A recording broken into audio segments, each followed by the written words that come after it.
Litre പാല് പോലും ഈ സംഘത്തിൽ വന്നു കഴിഞ്ഞാൽ നമുക്ക് അത്ര ഇതാണ്. കാരണം നമ്മളെ സംഘത്തിന് എത്രത്തോളം പാല് കൂടുന്നു അത്രത്തോളം നമുക്ക് നല്ലതാണ് കിട്ടുന്നത്.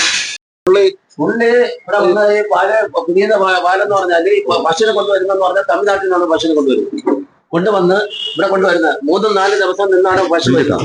അത് ഇവിടെ കറന്നുകൊണ്ട് വരിക. അത് കഴിഞ്ഞിട്ട് പിന്നെ ഒരു കച്ചവടമുണ്ട്, പശു കച്ചവടമുണ്ട്. ഈ കച്ചവടത്തിൽ കൊണ്ടുവരുന്നെന്ന് പറഞ്ഞാല് ആൾക്കാരടുത്ത് പറയും ഇന്ന് 10 ലിറ്റർ പാല് കിട്ടും എന്ന് പറഞ്ഞ് കാണിക്കാനകത്ത് മടിക്കെട്ടി നിർത്തിയത്. അത് ആ ആള് വന്നില്ല എങ്കിൽ ആ പാല് കറന്ന് ചരുവത്തി വെച്ച് ഇവിടെ കൊണ്ടുവരും. അയാളെ പാല് ഇവിടെ ഒഴുകുന്ന അവസ്ഥകൾ എല്ലാം പിരിയുന്നുണ്ട്. പക്ഷേ ഒന്നേ ഒരു നേരം കറക്കാതെ പിന്നെ വൈകുന്നേരം കറന്ന് ഒഴിക്കുന്നുണ്ടായിരിക്കും പിരിയുന്നത്. ഒരു നേരം കറക്കുണ്ടായിരിക്കും, പക്ഷേ 2 നേരം കറങ്ങത്തില്ലായിരിക്കും. അതാണ് പിരിയാൻ കാരണം. പശുവിന്റെ പാല് പിരിയും. ഒരു തവണയല്ലേ, ഇപ്പൊ 2 തവണ ആയെന്ന്. കംപ്ലൈന്റ് ഇല്ല. പാല് നമ്മളെ പാല് 5 ദിവസം കഴിഞ്ഞിട്ട് കൊണ്ട് തെളിഞ്ഞാൽ കൊണ്ടുവന്നാൽ ഒരു കുഴപ്പമില്ല. ഇയാളെ കൊണ്ടുവരുന്ന പാല് പുതിയ പശുവിന്റെ പെറ്റ പശുവിനായിരിക്കും. അവിടെ പ്ലാന്റിൽ ചെന്നിട്ട് അവര് ടെസ്റ്റ് ചെയ്തിട്ട് കുഴപ്പമെന്നൊക്കെ പറയുന്നു. തിരിച്ച് വിടുന്നതിന് പിന്നെ അവരെ പറഞ്ഞിട്ട് കാര്യമില്ലല്ലോ. ഇവിടെ വരുന്ന എല്ലാ കർഷകരും ഇവിടെ ഒഴിക്കുന്നവരെല്ലാരും പറയുന്നത് അയാളെ പാലിന്റെ കുഴപ്പമൊന്നും വേറെ വേറെ ആരൊഴിക്കുന്ന ഒരു പാലിനും ഒരു കുഴപ്പമില്ല. അത് വേറെ കഴിഞ്ഞാൽ ആവശ്യമില്ലാതെ കാണിക്കുന്ന പണികള് ചെള്ള പാലൊക്കെ കൊണ്ടുവന്നിട്ട് ഇങ്ങനെ ഒഴിച്ച് ബാക്കിയുള്ള കൂടെ ചെയ്യാന്ന് വെച്ചാൽ അത് തന്നെ വിഷയം. ഒരു ദിവസം 2 ദിവസം ഇതിപ്പോ മിക്ക ദിവസം അപ്പൊ ഇങ്ങനെയാണ് ചെയ്യുന്നത്. ഇവിടെ എന്ത് ചെയ്യുന്ന വെച്ചാൽ കേരളത്തിൽ മറ്റുള്ളവരുടെ പാലും കേടാവില്ലേ? ഒരാളുടെ പാലല്ലല്ലോ ഇത്, പലരും യൂസ് ചെയ്യുന്നതല്ലേ. ഇവിടെ ഇതുവരെ അങ്ങനെ കംപ്ലൈന്റ് ഉണ്ടായിട്ടില്ല. ഇവർ ഇന്നലെ ഉണ്ടായതാണ്. ഞങ്ങള് വർഷങ്ങളോളം, ഞാൻ 80-ൽ തുടങ്ങിയ പണിയാണ്. എനിക്ക് ഇന്നും 4-5 പശുക്കളുണ്ട്. ഞങ്ങൾക്ക് അങ്ങനെ പറയേണ്ട കാര്യമില്ല. ഞങ്ങൾക്ക് കായ് മേടിച്ചോണ്ട് പറയേണ്ട കാര്യമില്ല. കർഷകന് ഒരു അവകാശമുണ്ട്, മൗലിക അവകാശമുണ്ട്. ഈ കർഷകന് ഒരു ലിറ്റർ പാല് ഇതിൽ കൂടെ എന്ത് കഷ്ടപ്പെട്ടാണെന്നറിയാമോ ഈ പാലുണ്ടാക്കുന്നത്. ഈ പാലുണ്ടാക്കുന്നത് എന്ത് കഷ്ടപ്പെട്ടിട്ടാണ്. ഒരു കൊണ്ട് പോച്ച കൊടുത്ത് ഉണ്ടാക്കിയ പാല് ഇവിടെ കൊണ്ടുവന്ന് തലയിലൊഴിക്കുക. ആ പാല് യഥാർത്ഥ പാലല്ല. അവൻ കൊടുക്കുന്ന ലിറ്റർ പാലെന്ന് പറഞ്ഞാൽ 6 ലിറ്റർ പാലാണ് ഇവിടെ കൊടുക്കുന്നത്. വന്ന് ഒഴിക്കുമ്പോഴത്തേക്ക് 10 ലിറ്റർ 15 ലിറ്ററിനകത്ത് ഇവിടെ പാലുണ്ടായിരുന്നു. അതെങ്ങനെ വന്നു? അവൻ മനഃപൂർവ്വം ഇത് ചെയ്യാനായിട്ട് കൊണ്ടുവന്നതാണ്. അതായത് വീഡിയോ ചെയ്യാനാണ് കൊണ്ടുവന്നതാണ് ഈ പാല്.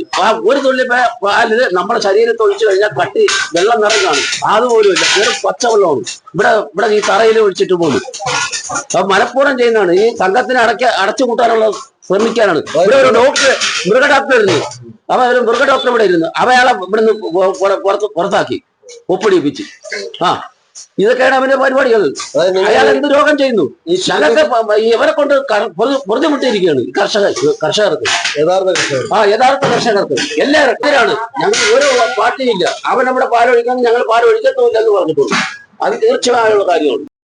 അപ്പൊ അതിന്റെ തലേ ദിവസം ഇതുപോലെ ഭരണസമിതി എല്ലാം തീരുമാനം എടുത്ത് പാലൊഴിക്കാൻ പറ്റൂല. അപ്പൊ ആ തലേ ദിവസം അതിന് മുമ്പ് കയറ്റി വിട്ട പാല് കാണിച്ചു തരാം.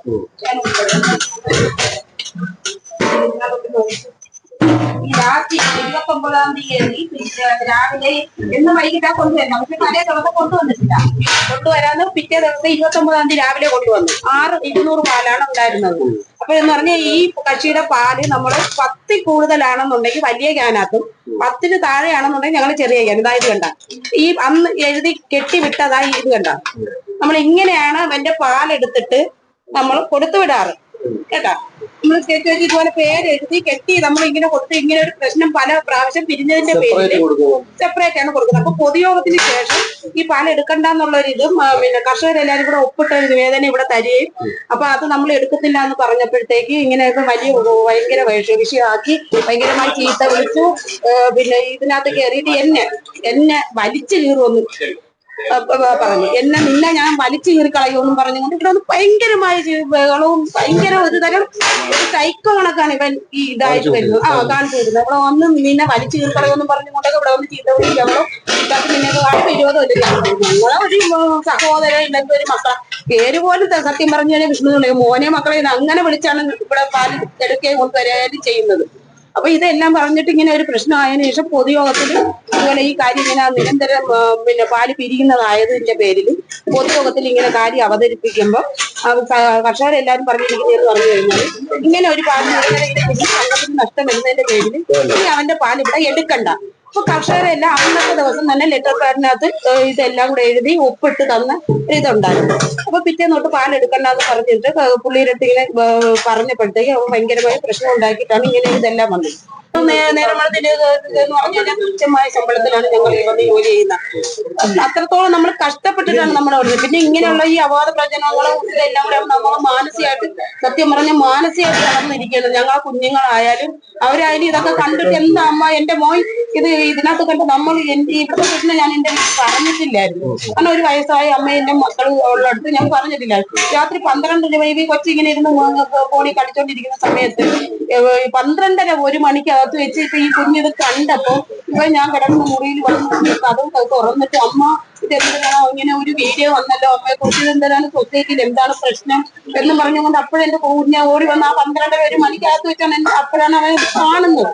അപ്പൊ ഇങ്ങനെ വന്നു ഞാൻ പറഞ്ഞു അത് മക്കൾ വിഷമിക്കുകയൊന്നും വേണ്ട, അതൊക്കെ അങ്ങനെയാണ് അവര് പറഞ്ഞ് സമാധാനിക്കും. കൊച്ചിന് അപ്പോൾ പറയുന്ന ഇതുപോലെ പിള്ളേർ അവരുടെ കൂട്ടുകാരൊക്കെ ഇങ്ങനെ പിള്ളേരെല്ലാം ഇങ്ങനെ ഇതെന്താണ് പ്രശ്നങ്ങൾ അമ്മ നിൽക്കുന്ന സ്ഥലത്തേക്ക് ഇങ്ങനെ വാർത്തകളൊക്കെ വരുന്നുണ്ടല്ലോ എന്ന് പറഞ്ഞ് കൊച്ചുങ്ങൾക്കും അതൊരു മാനസികമായിട്ടുള്ള ഒരു വിഷമം. എന്റെ വീട്ടിൽ എന്റെ അമ്മ മാത്രമേ ഉള്ളൂ. അപ്പൊ അമ്മയ്ക്ക് 55 അവർക്കും അതൊരു മാനസികമായിട്ടുള്ള ഒരു വിഷമമാണ്. നമ്മളിങ്ങനെ ഇറങ്ങി തിരിച്ചിട്ട് നമ്മൾ ഇങ്ങനെയൊക്കെ ഉള്ള ഒരു പ്രശ്നങ്ങളൊക്കെ നേരിടാമെന്നായിരുന്നു വളരെയേറെ സങ്കടമാണ്. അപ്പൊ നിവർത്തികേട് കൊണ്ട് നമ്മൾ എന്ത് പറയാനെന്ന് പറയാൻ പോലും അത്ര വിഷമിച്ച് ഞങ്ങൾ ഒരു 3-ാമത്തെ ദിവസം. കാരണം എന്ന് പറഞ്ഞാൽ ഞങ്ങൾ കർഷകർക്ക് അറിയാം. കാരണം ഞങ്ങൾ അവരുമായിട്ട് സഹകരിക്കുന്ന ഒരു കർഷകരെന്നുള്ളത് നമ്മൾ ഒരു കുടുംബത്തിൽ അവര് എന്ത് കാര്യം ഉണ്ടെങ്കിൽ പോലും അവരുമായിട്ട് അവർ ഷെയർ ചെയ്യുക, അവരെ വിശേഷങ്ങൾ കാര്യം നമ്മൾ അങ്ങനെയാണ് ഇവിടെ ഞങ്ങൾ അങ്ങനെയാണ്. ഞങ്ങൾ എന്ന് പറഞ്ഞാൽ ഒരു കുടുംബം പോലെയാണ്. ഒരു കർഷകരെന്നോ ഒരു വേർതിരിവ് ഞങ്ങൾ അങ്ങനെയൊന്നും അല്ല. ഞങ്ങൾക്കില്ലായിരുന്നു. പക്ഷെ ഇങ്ങനെ ഒരു ഇതില്ലായിരുന്നു. എന്നിട്ടും ഇത്രയും ആക്ഷേപങ്ങൾ പറഞ്ഞിട്ടും നമുക്കിപ്പോ മോളിൽ ഒരു ഉത്തരവ് വന്നതിന്റെ പ്രകാരം ശരി നമുക്ക് അധിക ജോലിയാണ് എങ്കിൽ പോലും അവന്റെ ക്യാൻ പ്രത്യേകം എഴുതി കെട്ടിയാണ് നമ്മൾ പറഞ്ഞിടുന്നത്. വിട്ടിട്ട് ഈ അവന്റെ പേരെഴുതി കയറ്റി വിട്ട ക്യാനിലെ പാല് ചീത്തയായിട്ട് പോലും അവൻ ആ ഉത്തരവാദിത്തം ഏറ്റെടുക്കുന്നില്ല എന്നുള്ള കാര്യമാണ്.